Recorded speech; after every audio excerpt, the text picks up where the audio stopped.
बिस्मिल्लाहिर्रहमानिर्रहीम, अस्सलाम वालेकुम व्यूअर्स, मैं मुश्ताक खरल और आज हम इंटरनेशनल रिलेशन और पॉलिटिकल साइंस के एक अहम टॉपिक, बल्कि इस तरह कहा जाए कि जनरल नॉलेज का एक इम्पॉर्टेंट टॉपिक है, उस पर हम बात करने जा रहे हैं। थर्ड वर्ल्ड आम तौर पर ये इस्तेमाल होता है टर्म, तो इसके हवाले से बहुत से स्टूडेंट ने पूछा है कि थर्ड वर्ल्ड क्या चीज़ है, या थर्ड वर्ल्ड कंट्रीज़ हम किन ममालिक को कहेंगे। अगर हम इसकी बुनियादों की तरफ जाएं तो 1961 के अंदर एक तहरीक शुरू हुई थी, नॉन अलाइंड मूवमेंट, नैम के नाम से मशहूर हुई।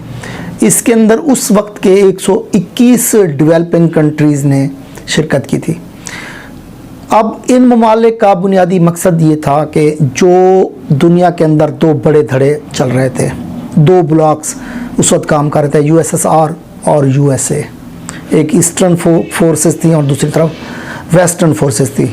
एक तरफ ये मिलिट्री लाइन्स बना रहे थे और दूसरी तरफ ये कोल्ड वार का दौर भी चल रहा था। यहाँ पर मुख्तलिफ जगहों पर इनकी मुख्तलिफ महाज जारी थे।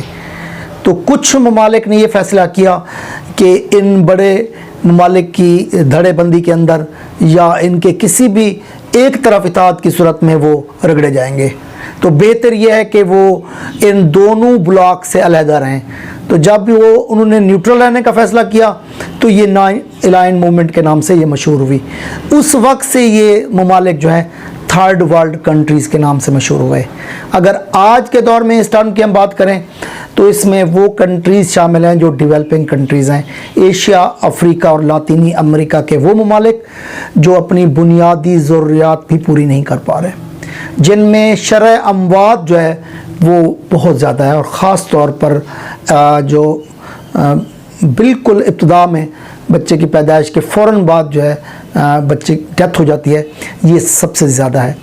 इसके बाद एक कंट्राडिक्शन और भी है थर्ड वर्ल्ड कंट्रीज़ के हवाले से देखा जाए तो ये वो ममालिक हैं जो इनके पास वसाइल नहीं हैं लेकिन यहाँ पर आबादी का ढेर है। तो ममालिक डेवलप्ड कंट्रीज़ हैं, वहाँ पर वसाइल भी हैं, आबादी भी कंट्रोल में है, लेकिन जो डेवलपिंग कंट्रीज़ हैं यहाँ पर एक तो आबादी का मसला, दूसरा हत्ता के बेसिक जो नेसेसिटीज़ ऑफ लाइफ हैं, जिसमें अगर आप कहें तो साफ़ पीने का पानी तक एक बहुत बड़ी आबादी को दस्तयाब नहीं, खुराक की बुनियादी ज़रूरियात दस्तयाब नहीं है, और बेरोज़गारी का तूफ़ान है इन ममालिक के अंदर।